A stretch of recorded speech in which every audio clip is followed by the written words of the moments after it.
Hello दोस्तों, स्वागत है आपका मेरे चैनल पर। सोचिए, अगर एक छोटी सी गलतफहमी की वजह से आप अपने सबसे करीबी इंसान को खो देते हो और वही इंसान कुछ सालों बाद आपकी जिंदगी में वापस आता है, लेकिन प्यार बनकर नहीं, बल्कि आपके बॉस बनकर। जरा इमेजिन कीजिए, जिस इंसान से आपने कभी डिवोर्स लिया था, आज वही आपकी कंपनी का नया सीईओ है। हर मीटिंग में खामोश नजरें बात करती हैं। हर शब्द के पीछे पुरानी मोहब्बत, टूटा हुआ भरोसा और अनकहे दर्द छुपे होते हैं। हजारों सवाल, आखिर उन्होंने तलाक क्यों लिया? वो कौन सी भयानक गलतफहमी थी जिसने दो लोगों को अलग कर दिया? और 5 साल बाद अचानक वापस क्यों आए? क्या ये बदला है या फिर अभी भी कहीं न कहीं प्यार जिंदा है?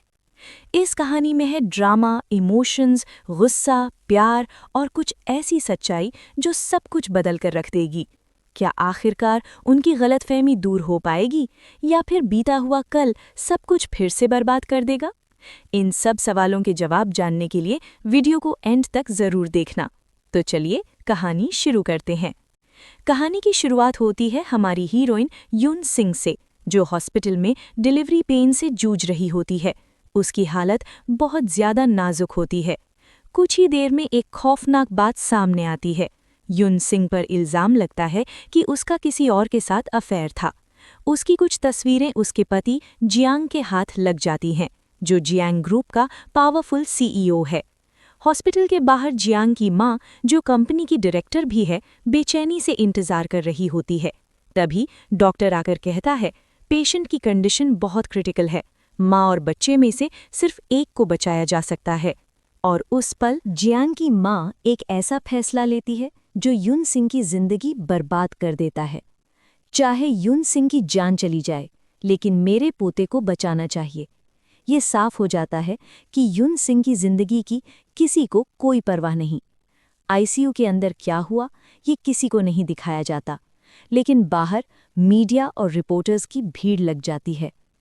युन सिंह की सौतेली बेहन मॉडल युन मिया मीडिया के सामने आकर सब कुछ युन सिंह पर थोप देती है। वो कहती है कि युन सिंह का एक फॉरेन अमीर आदमी के साथ रिश्ता था। यहाँ तक कि उसे अपने पिता की इल्लीगल बेटी भी बता दिया जाता है। जब युन सिंह को होश आता है, वो सबसे पहले अपने बच्चे के बारे में पूछती है। उसकी दोस्त उसे बताती है, डिलीवरी के वक्त बच्चा मर गया। ये सुनकर युन सिंह पूरी तरह टूट जाती है और तभी उसे सबसे बड़ा झटका मिलता है। जियांग का फोन आता है। बिना कुछ सुने, बिना सच जाने वो रिश्ता खत्म कर देता है। युन सिंह को जियांग फैमिली से बाहर निकाल दिया जाता है। चाहे युन सिंह कितनी भी कोशिश करे, जियांग एक शब्द भी नहीं सुनता और फोन काट देता है। 5 साल बीत जाते हैं। सीन बदलता है। जियांग ग्रुप हुएन ग्रुप के साथ एक बड़े फैशन डील की तैयारी कर रहा होता है। युन मिया अब जियांग ग्रुप की डिज़ाइन डायरेक्टर बन चुकी होती है। इवेंट के दौरान जियांग अपना स्पीच खत्म करता है और अब बारी होती है टॉप इंटरनेशनल मॉडल के नाम की। युन मिया स्टेज की तरफ बढ़ने ही वाली होती है, लेकिन तभी अनाउंसमेंट होती है, इंटरनेशनल मॉडल मिस एको। जैसे ही मिस एको स्टेज पर आती है, युन मिया और जियांग दोनों शॉक हो जाते हैं, क्योंकि मिस एको और कोई नहीं, युन सिंह होती है। जियांग गुस्से से भर जाता है, लेकिन युन सिंह सिर्फ एक वजह से वापस आई होती है, बदला। इवेंट के बाद जब युन सिंह और जियांग साथ बाहर आते हैं, तब एक और सच सामने आता है। उन दोनों ने मिलकर सिंह जियांग नाम की कंपनी बनाई थी, जो आज देश की सबसे बड़ी फैशन कंपनीज में से एक है। इसी पल गुस्से से भरी युन मिया वहां पहुंच जाती है और युन सिंह के गाल पर जोर से थप्पड़ मार देती है। तो इतनी हिम्मत कैसे कर सकती है वापस आने की? लेकिन युन सिंह भी चुप नहीं रहती। वो और जोर से थप्पड़ मारकर युन मिया को जवाब देती है। वो टूट कर बताती है कि युन सिंह बीमार है, अपने पिता को अकेला छोड़कर चली गई और अब उसका मॉडलिंग कॉन्ट्रैक्ट भी छीन लिया गया है। ये सुनकर जियांग कहता है, अपना ड्रामा बंद करो, तुम बिल्कुल अपनी माँ जैसे हो, दूसरों के पति चुरा लेती हो।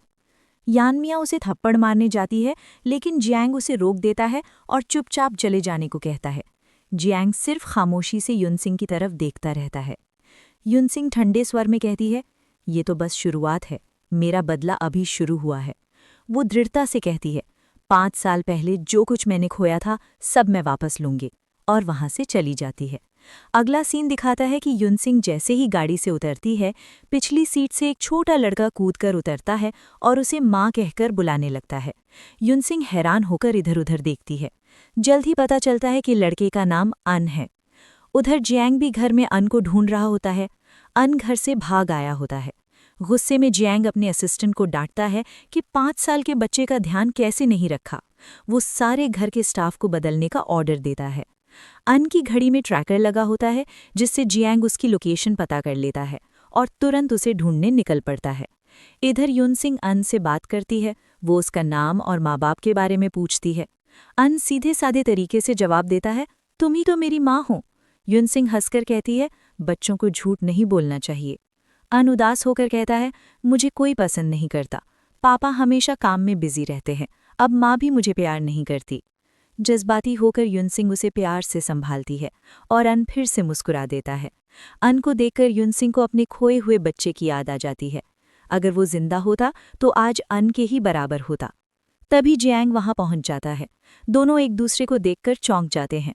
युनसिंग पूछती है, आप यहाँ क्या कर रहे हैं? जियांग ठंडे अंदाज में जवाब देता है, तुम अच्छी तरह जानती हो, और अन का हाथ पकड़ने लगता है। युनसिंग तुरंत उसे रोककर पूछती है, इस बच्चे से आपका क्या रिश्ता है? जियांग गुस्से में कहता है, ये तुम्हारा कंसर्न नहीं है। हालत बिगड़ने से पहले यहाँ से चली जाओ। तब अन बोल पड़ता है, पापा माँ को तंग मत करो। ये सुनकर युनसिंग पूरी तरह से स्टन रह जाती है। जियांग अपने असिस्टेंट को अन को गाड़ी में वापस ले जाने का ऑर्डर देता है। फिर युनसिंग की तरफ मुड़कर कहता है, तुमने मेरे बेटे से क्या झूठ बोला है जो वो मुझे माँ बुला रहा है? युनसिंग हैरानी से पूछती है, आप क्या कह रहे हैं? अन आपका बेटा है? जियांग तीखी नज़रों से देखकर कहता है, भूल गई, वो हमारा बेटा है। युनसिंग अविश्वास के साथ कहती है, ये नामुमकिन है। जियांग ताना मारते हुए हंसकर कहता है, बिल्कुल सही, तुम जैसे इंसान के लिए ये नामुमकिन ही है। तुम जैसी बेशर्म औरत कभी अन की माँ नहीं बन सकती। वो उसे वार्निंग देता है, दोबारा मेरे बेटे के आसपास दिखाई मत देना, वरना पछताना पड़ेगा। बाद में पता चलता है कि जियांग ग्रुप की हालत ठीक नहीं है, क्योंकि सारे टॉप डिज़ाइनर्स कंपनी छोड़ चुके हैं। इस प्रॉब्लम को सॉल्व करने के लिए वो मशहूर डिज़ाइनर नाइन को हायर करने के लिए डेस्परेट होता है और अपने असिस्टेंट को मीटिंग अरेंज करने को कहता है। उधर युनसिंग को भी पता चल जाता है कि जियांग नाइन को हायर करना चाहता है।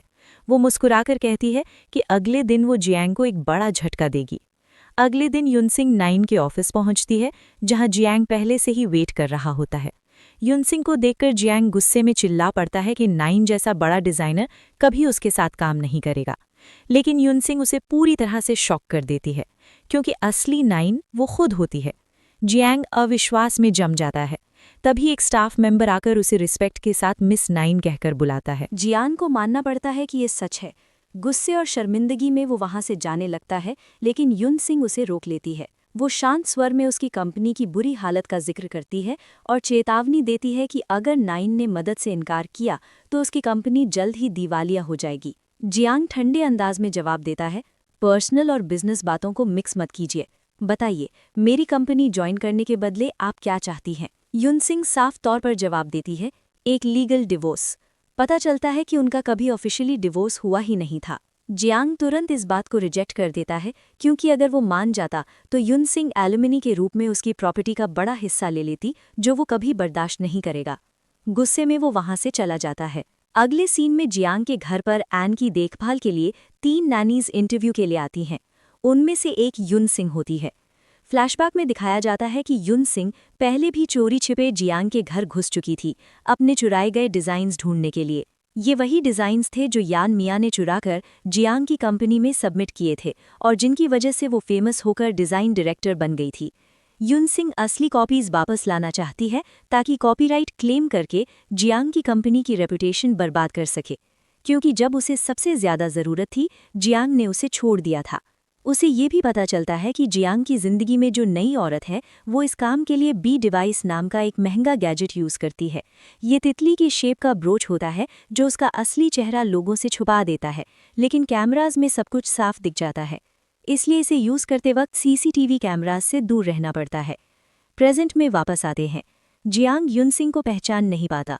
वो नानीज का इंटरव्यू लेना शुरू करता है और पूछता है कि वो एन का ख्याल कैसे रखेंगी। पहली 2 को सुनते ही वो उन्हें रिजेक्ट कर देता है। फिर युनसिंग कहती है, मैं उसे अपने बच्चे की तरह पालूंगी। जियांग पूछता है, क्या आपका अपना कोई बच्चा है? वो जवाब देती है, नहीं। जियांग ठंडे अंदाज में कहता है, फिर आप कैसे कह सकती हैं कि आप उसे अपने बच्चे जैसे संभालेंगी? और उसे रिजेक्ट कर देता है। तभी एन भाग कर आता है और युनसिंग के पैर पकड़कर माँ चिल्लाने लगता है। असिस्टेंट उसे हटाने की कोशिश करता है, लेकिन जियांग युनसिंग के पास आकर उसका नाम पूछता है। घबराकर वो थोड़ा हेजिटेट करती है। जियांग हल्की मुस्कान के साथ कहता है, आज से तुम्हारा नाम मिट्टी होगा क्योंकि तुम्हारा चेहरा काफी गोल गोल है।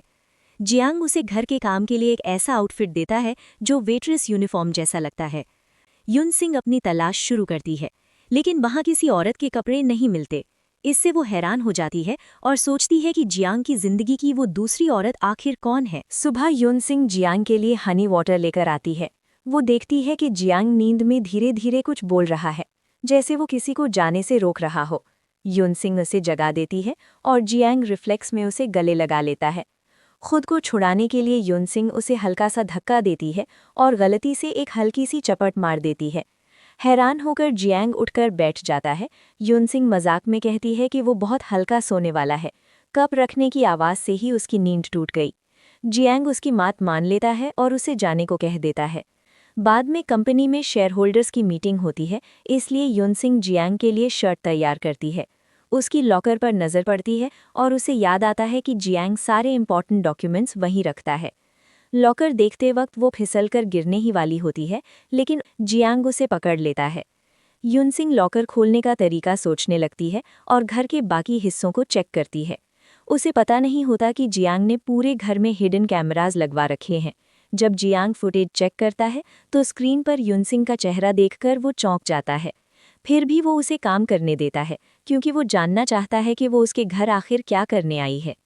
मीटिंग के बाद जियांग घर लौटता है और युनसिंग को अपना सर मसाज करने को कहता है। इंस्ट्रक्शंस फॉलो करते हुए युनसिंग उंगलियों से उसका फोरहेड दबाती है। जियांग धीरे मसाज करने को कहता है, लेकिन जब उसे हल्का लगता है तो ज़्यादा जोर से दबाने को बोलता है। जैसे ही युनसिंग जोर लगाती है, जियांग उछलकर चिल्लाता है, तुम मुझे चोट पहुंचाने की कोशिश कर रही हो, और गुस्से में चला जाता है। युनसिंग घर साफ करते वक्त यान मिया से टकरा जाती है। उसे देखकर युनसिंग वहां से जाना चाहती है, लेकिन तभी एन दौड़कर आकर उसे माँ कहकर बुला लेता है। यान मिया तुरंत युनसिंग पर ताना मारना शुरू कर देती है। युनसिंग शांत तरीके से उसे अपनी जुबान संभालने को कहती है।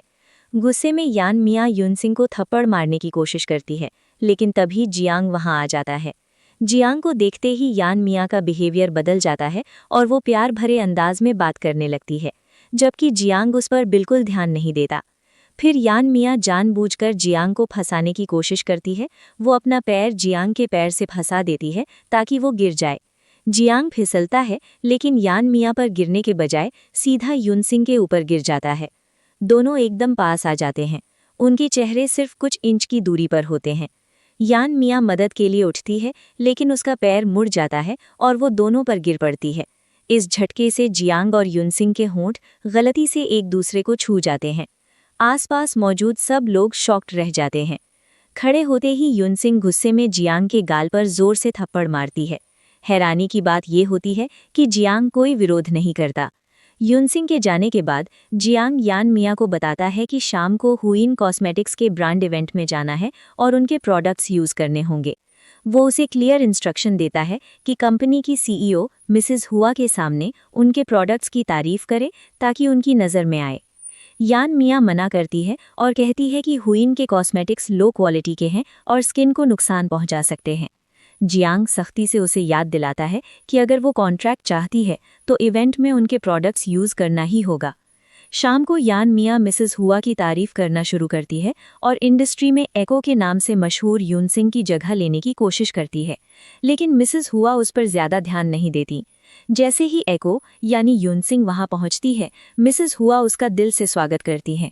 इससे यान मिया गुस्से से भर जाती है। जांगलिन में वो युनसिंग के कपड़ों का मजाक उड़ाने लगती है, लेकिन युनसिंग और मिसेस हुआ दोनों उसे इग्नोर कर देते हैं।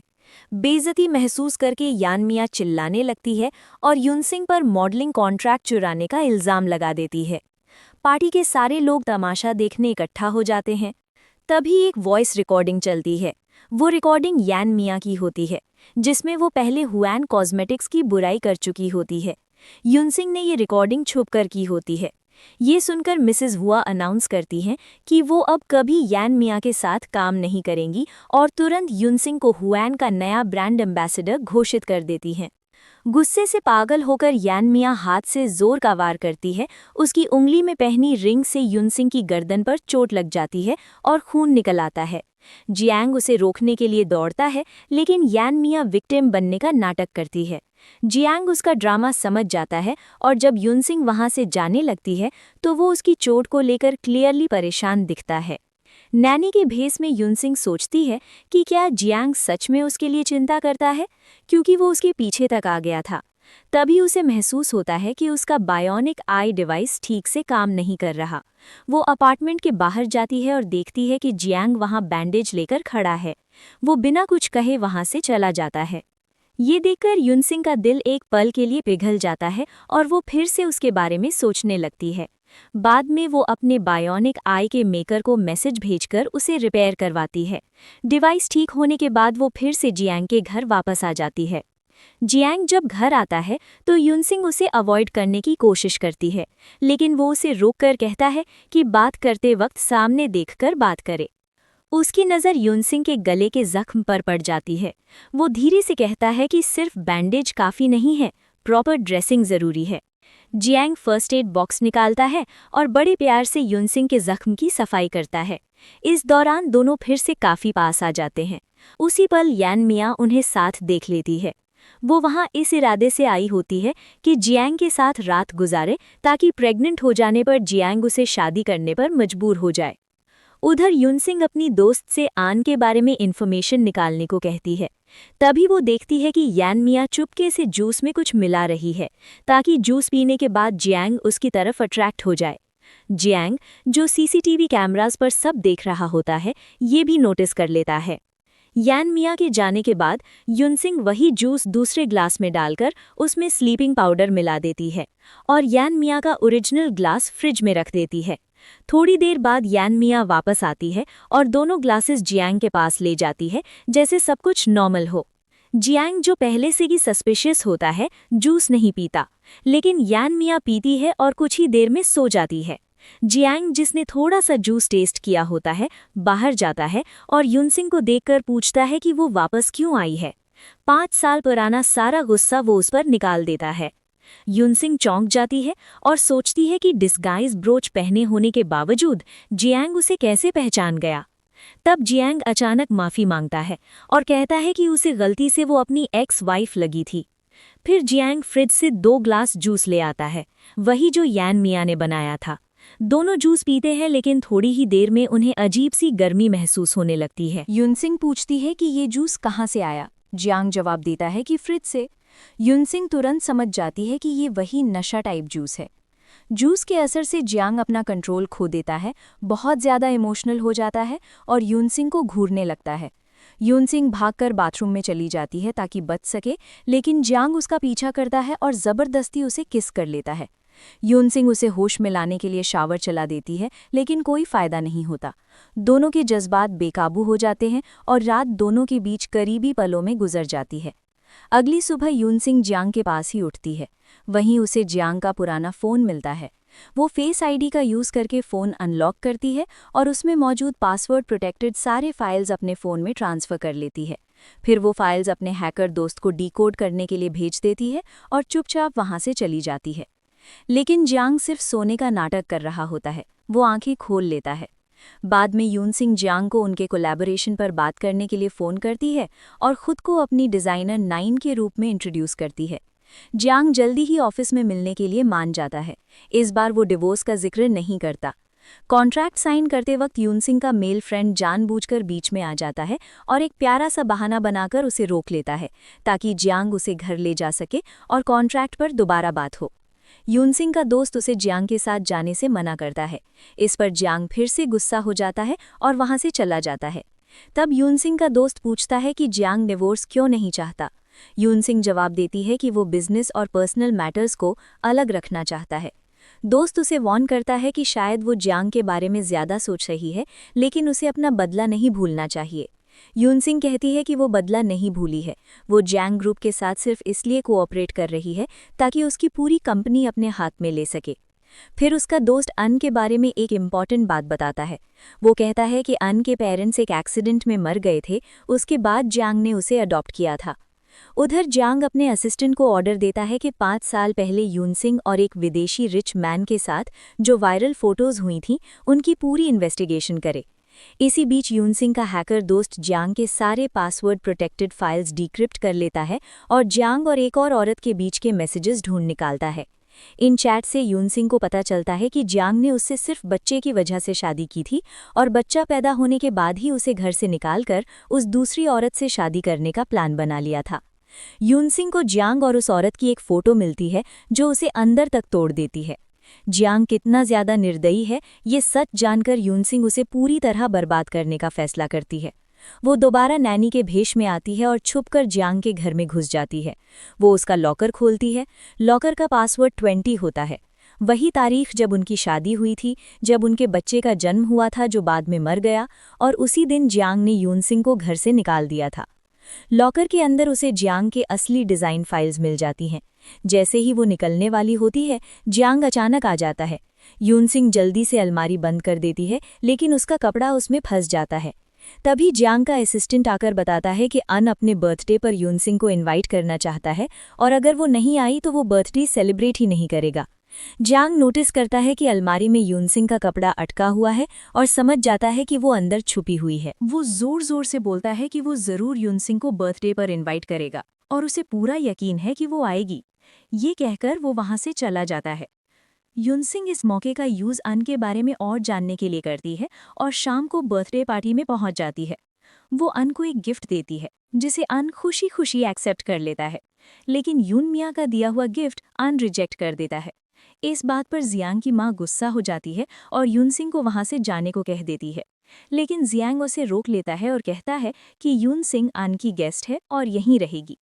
फिर अन जिद करता है कि केक वो अपने माँ बाप यूनसिंग और जियांग के साथ ही काटेगा। ये सुनकर जियांग की माँ और यून मिया दोनों गुस्से हो जाते हैं, लेकिन बच्चे की जिद के आगे मान जाते हैं। यूनसिंग और जियांग को साथ देखकर यून मिया पूरी तरह भड़क उठती है।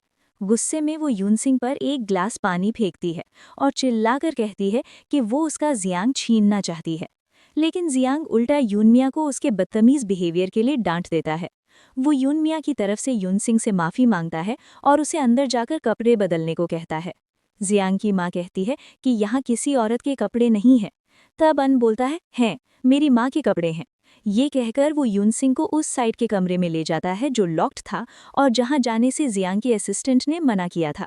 अन जिद करता है और कहता है कि अंदर जाओ, वहाँ कपड़े मिल जाएंगे।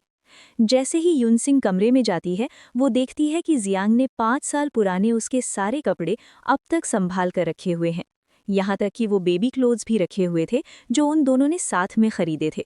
उसे उनकी इंगेजमेंट रिंग्स भी मिलती हैं, जो देखकर वो हैरान रह जाती है। जियांग ने इतने सालों तक ये सब चीज़ें बहुत संभाल कर रखी हुई थी। यूनसिंग अपनी शादी का ड्रेस देखती है। जैसे ही वो ड्रेस पहन रही होती है, जियांग रूम में आ जाता है। उसे कपड़े बदलते देखकर जियांग तुरंत मुंह फेर लेता है और पूछता है कि तुम इस रूम में क्यों आई हो। यूनसिंग जवाब देने ही वाली होती है कि तभी कोई उस रूम की तरफ आता हुआ नजर आता है, इसलिए जियांग जल्दी से यूनसिंग को छुपा देता है। वहाँ जियांग का असिस्टेंट आता है जो अन को ढूंढने आया होता है। असिस्टेंट के जाने के बाद यूनसिंग जियांग से पूछती है कि क्या उसने सच में अन को अडॉप्ट किया है। अगर ऐसा है तो वो उसके अडॉप्शन का प्रूफ देखना चाहती है। जियांग मना कर देता है और कहता है कि ये उसका जानने का मैटर नहीं है।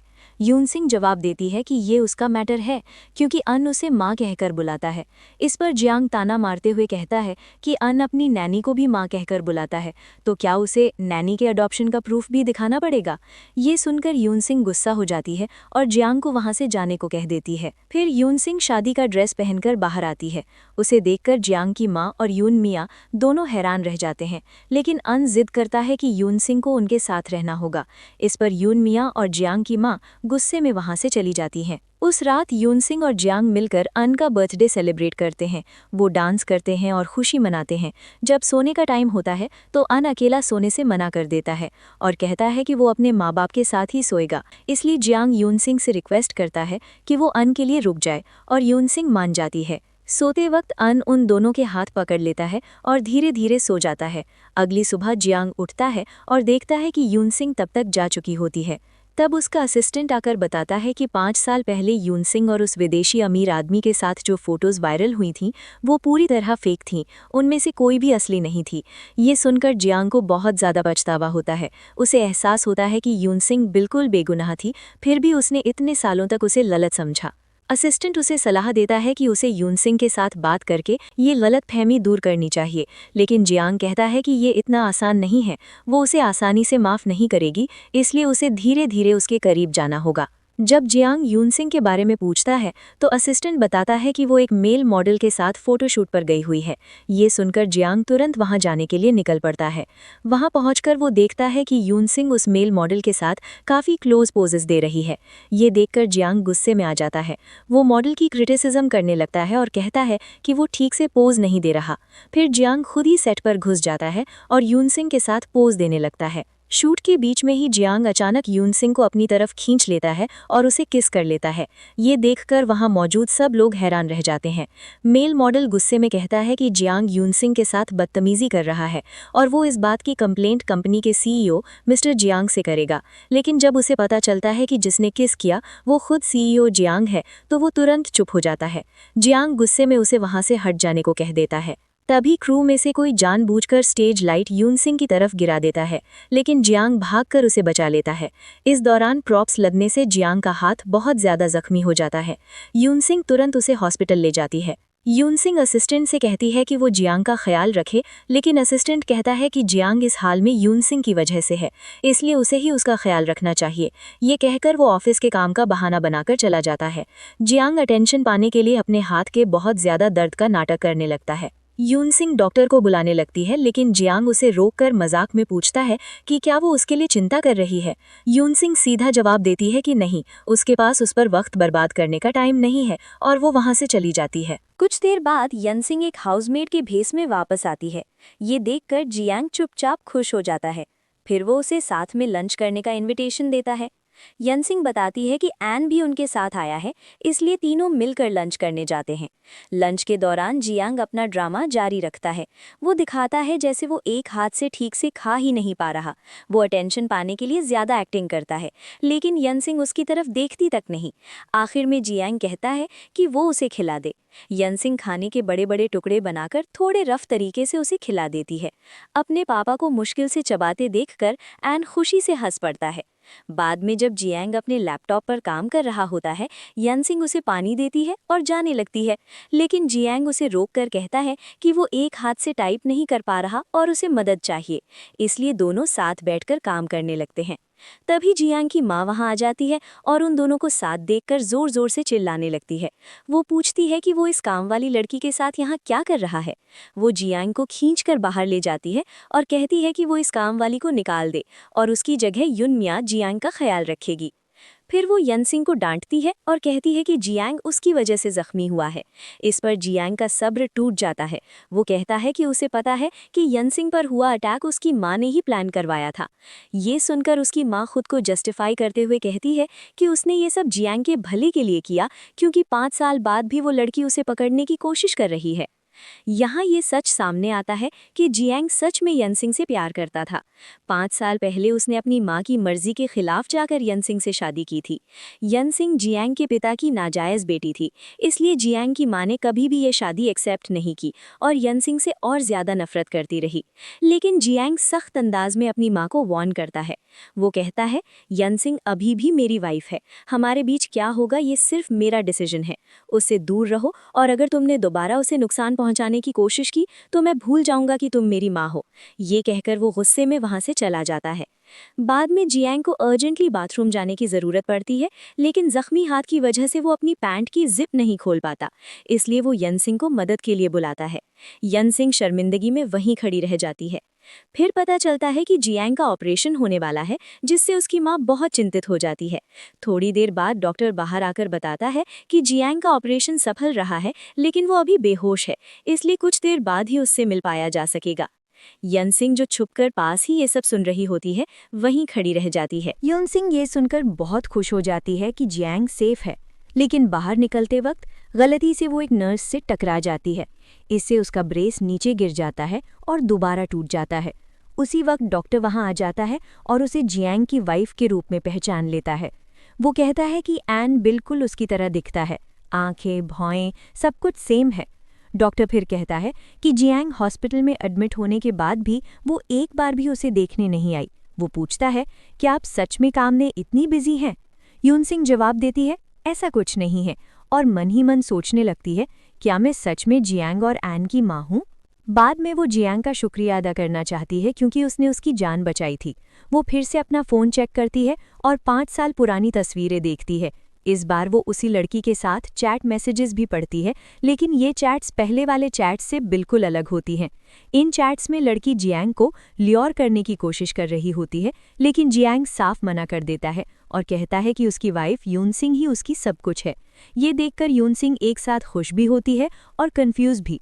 वो सोचती है कि क्या पहले वाले चैट्स असली नहीं थे बल्कि फेक थे। सच जानने के लिए वो अपने दोस्त से मिलती है। दोस्त फोल्डर चेक करता है, लेकिन जब वो दोबारा फाइल ओपन करने की कोशिश करता है तो अचानक लैपटॉप में वायरस अटैक हो जाता है। तब दोनों समझ जाते हैं कि किसी ने जानबूझकर ये सब किया है। इसका मतलब था कि पुराने चैट्स फेक थे और कोई उनके हर स्टेप पर नज़र रखे हुए था। उसके बाद यूनसिंग उस ब्रेस के ओनर से कांटेक्ट करती है जो खुद को मामाज बॉय के नाम से इंट्रोड्यूस करता है। वो उसे एक स्पेसिफिक जगह मिलने को कहता है नए ब्रेस देने के लिए, लेकिन वो खुद सामने नहीं आता। तब ये बड़ा राज खुलता है कि मामाज बॉय असल में एन ही था, और ये भी पता चलता है कि वो ब्रेस जियांग की एक सब्सिडरी कंपनी ने बनाया था। उसी वक्त जियांग वहां आ जाता है और एन को रंगे हाथ पकड़ लेता है। पता चलता है कि जियांग ने वो ब्रेस एन को सिर्फ टेस्टिंग के लिए दिया था, लेकिन एन ने वो ब्रेस अपनी माँ यूनसिंग को बेच दिया ताकि वो दोबारा घर लौट आए। जियांग एन से कहता है कि वो ये बात किसी को ना बताए। बाद में जियांग एक स्पेशल चश्मा पहनकर घर आता है जो ब्रेस पहने होने के बाद भी इंसान का असली चेहरा दिखा देता है। घर आते ही यूनसिंग को देखता रहता है। इसी वक्त यूनसिंग डीएनए टेस्ट के लिए अपने बालों का सैंपल लेने का प्लान कर रही होती है। जब वो मुड़कर देखती है तो जियांग कहता है, मुझे नहीं लगता ये ड्रेस तुम पर अच्छा लग रहा है, चलो कोई और देखते हैं। शॉपिंग के दौरान यूनसिंग डीएनए सैंपल टेस्ट के लिए भेज देती है। थोड़ी देर बाद उसका दोस्त फ़ोन करके बताता है कि एन और जियांग का डीएनए मैच हो गया है। इसका मतलब एन सच में जियांग का बेटा है, लेकिन एन और यूनसिंग के डीएनए का रिजल्ट अभी आना बाकी होता है। उसका दोस्त 5 साल पुराने कुछ और सबूत और फाइल्स भी ढूंढ निकालता है जो जियांग की कंपनी के खिलाफ यूज़ की जा सकती हैं। वो फाइल्स यूनसिंग को देकर कहता है, अब बदला लेने का वक्त तुम्हारा है। अगली सुबह जियांग के ऑफिस में शेयर होल्डर्स मीटिंग होती है। सब डिमांड करते हैं कि फैशन डिज़ाइनर डिपार्टमेंट बंद कर दिया जाए क्योंकि वो पिछले 2 साल से लॉस में चल रहा है, लेकिन जियांग मना कर देता है क्योंकि ये ब्रांड उसका और यूनसिंग का सपना था। शेयर होल्डर्स कहते हैं कि डिज़ाइनर 9 ने अभी तक कॉन्ट्रैक्ट साइन नहीं किया है। जियांग की माँ भी उनकी बात का सपोर्ट करती है।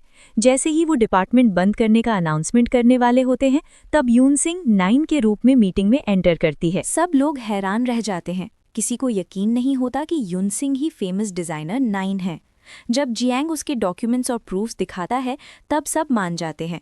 फाइनल कॉन्ट्रैक्ट साइन करने के बाद यूनसिंग प्रॉमिस करती है कि इस साल के सबसे बेस्ट और पॉपुलर डिज़ाइंस जियांग फैशन से ही आएंगे। ये सुनकर जियांग बहुत खुश हो जाता है। बाद में वो यूनसिंग के पास जाकर कहता है कि अब वो दोनों मिलकर जियांग फैशन को उस मुकाम पर ले जाएंगे जिसका उन्होंने कभी सपना देखा था। लेकिन जियांग की माँ फिर से गुस्से में आ जाती है क्योंकि जियांग दोबारा यूनसिंग के करीब जा रहा होता है। वो युन मिया को यूनसिंग पर नज़र रखने को कहती है ताकि वो जियांग का फ़ायदा ना उठा सके। वो युन मिया को जियांग के घर शिफ्ट होने का भी ऑर्डर दे देती है। अगली सुबह युन मिया अपना सामान लेकर जियांग के घर आ जाती है। जब जियांग पूछता है कि वो यहाँ क्यों आई है, तो वो कहती है कि उसकी माँ ने उसे जियांग की देखभाल के लिए भेजा है। उसी वक्त यूनसिंग जियांग के लिए खाना लेकर आती है। जियांग उसे बैठने और साथ खाना खाने का इनविटेशन देता है, लेकिन युन मिया गुस्से में उसे मना कर देती है। तब जियांग कहता है, तुम सही कह रही हो युन मिया, उसे इतनी दूर नहीं बल्कि मेरे पास बैठना चाहिए। वो यूनसिंग के लिए अपनी बगल वाली कुर्सी खींच देता है और खुद ही उसे खाना सर्व करता है, सिर्फ युन मिया को चिढ़ाने के लिए। गुस्से में युन मिया कहती है कि यूनसिंग को जॉब से निकाल दिया जाए। वो दावा करती है कि यूनसिंग को डिज़ाइन का कुछ भी पता नहीं है और 9 बनने के लिए उसने ज़रूर किसी का काम चुराया होगा। लेकिन जियांग सख्ती से कहता है कि अगर वो उसके डिसीजन से अग्री नहीं करती तो वो डिज़ाइन डायरेक्टर के पोस्ट से रिज़ाइन कर सकती है। ये सुनकर युन मिया चुप हो जाती है। अगला सीन में युनसिंग जियांग का बेड ठीक कर रही होती है। तब जियांग सिर्फ टाउल पहने बाथरूम से बाहर आता है। युनसिंग शर्माकर आंखें बंद कर लेती है और जाने लगती है, लेकिन जियांग उसका हाथ पकड़ लेता है और वो उस पर गिर जाती है। दोनों एक दूसरे की आंखों में देखते रह जाते हैं। अचानक उन्हें युन मियाँ की आवाज़ सुनाई देती है। वो सीधा उनके रूम की तरफ आ रही होती है। जियांग जल्दी से युनसिंग को कंबल के नीचे छुपा देता है। युन मियाँ रूम में आकर काम का बहाना बनाकर जियांग को फिर से ल्योर करने की कोशिश करती है। वो अपना नया आउटफिट दिखाकर उससे क्वालिटी चेक करने को कहती है। जियांग ठंडे अंदाज में कहता है क्वालिटी बहुत ख़राब है और सीधा उसे रूम से बाहर जाने को कह देता है। युन मियाँ के जाने के बाद युनसिंग, जो अभी भी कंबल के नीचे होती है, कहती है कि वो बाहर आना चाहती है। जियांग उसे थोड़ी देर रुकने को कहता है और युन मियाँ को देखने बाहर चला जाता है। उसके जाते ही युनसिंग कंबल के नीचे से निकलती है और बेड पर जियांग का स्पेशल चश्मा देखती है। वो सोचती है कि जियांग पिछले कुछ दिनों से अचानक चश्मा क्यों पहन रहा है। क्यूरियोसिटी में वो चश्मा पहन लेती है और शॉक हो जाती है। मिरर में वो अपना असली चेहरा देख लेती है, जबकि वो अभी भी ब्रेस पहने डिस्गाइज में होती है। तब उसे समझ आ जाता है कि जियांग शुरू से ही जानता था कि वो युनसिंग है।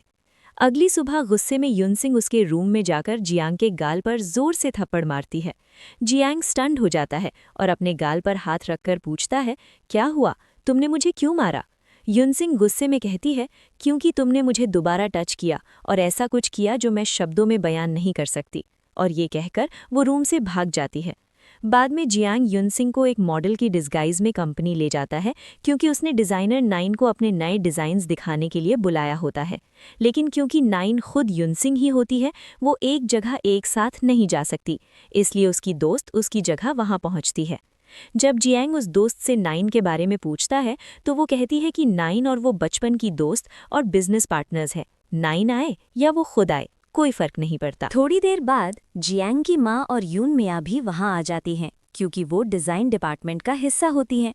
दोनों इनडायरेक्ट तरीके से युनसिंग की बुराई करने लगती हैं।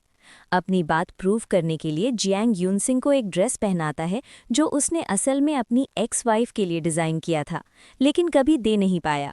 सब उस ड्रेस की तारीफ करते हैं। जियांग युनसिंग से भी उसका ऑनेस्ट ओपिनियन पूछता है।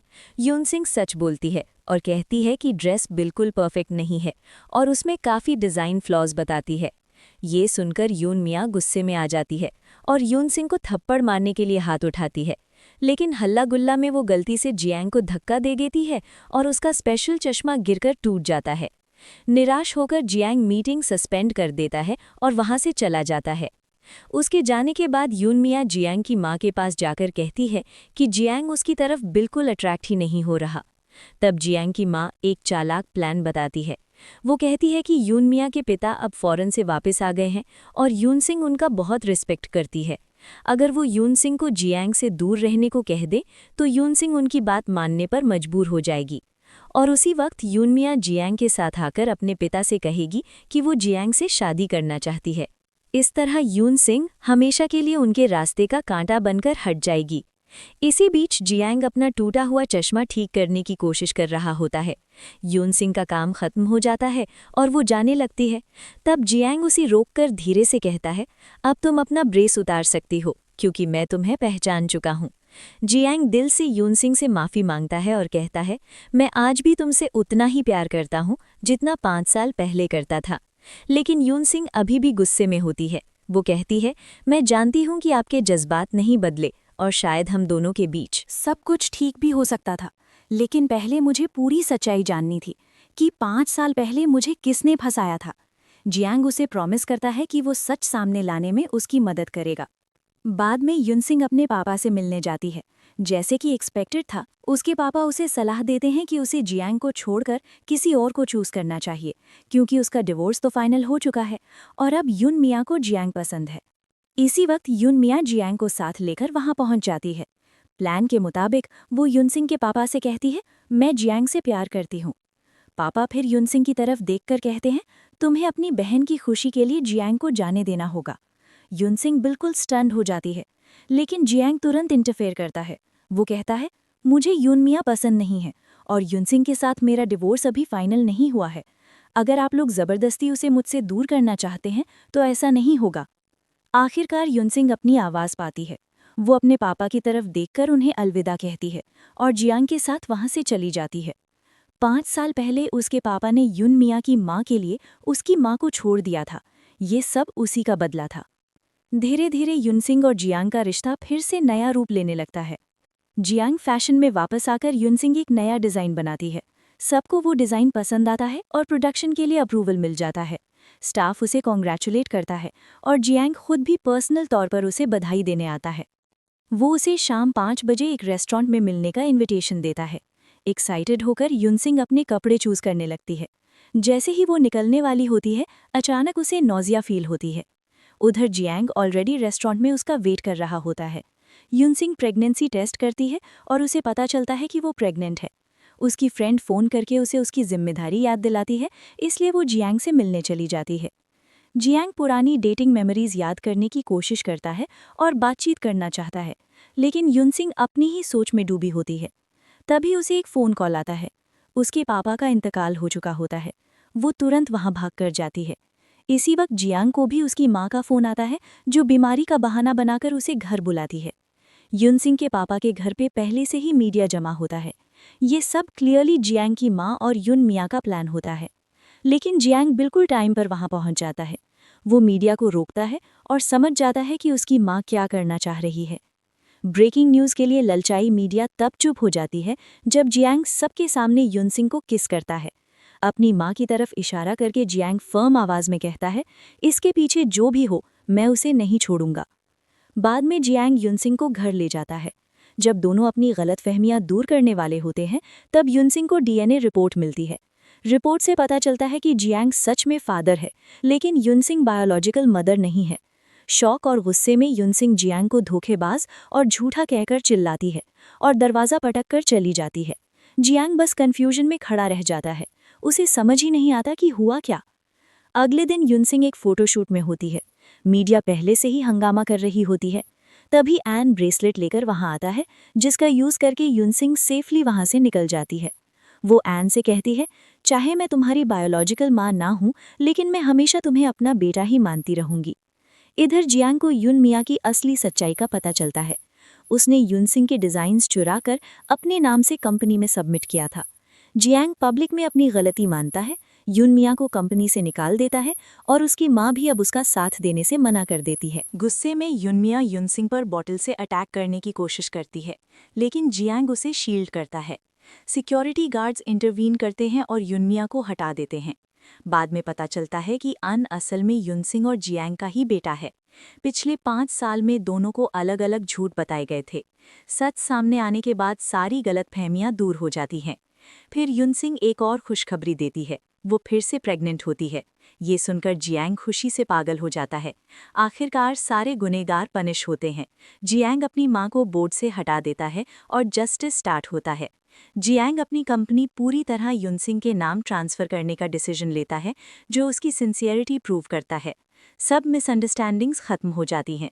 युनसिंग समझ जाती है कि जियांग उसे कभी छोड़कर नहीं जाएगा। उसका प्यार फिर से जिंदा हो जाता है। अंत में अन, युनसिंग और जियांग एक खुशहाल फैमिली की तरह रहना शुरू कर देते हैं, क्योंकि अब उन्हें पता होता है कि अन उनका बेटा है और एक और बच्चा आने वाला है। और इसी के साथ कहानी खत्म होती है। Thank you so much for watching this video. Stay safe and wait for the next video.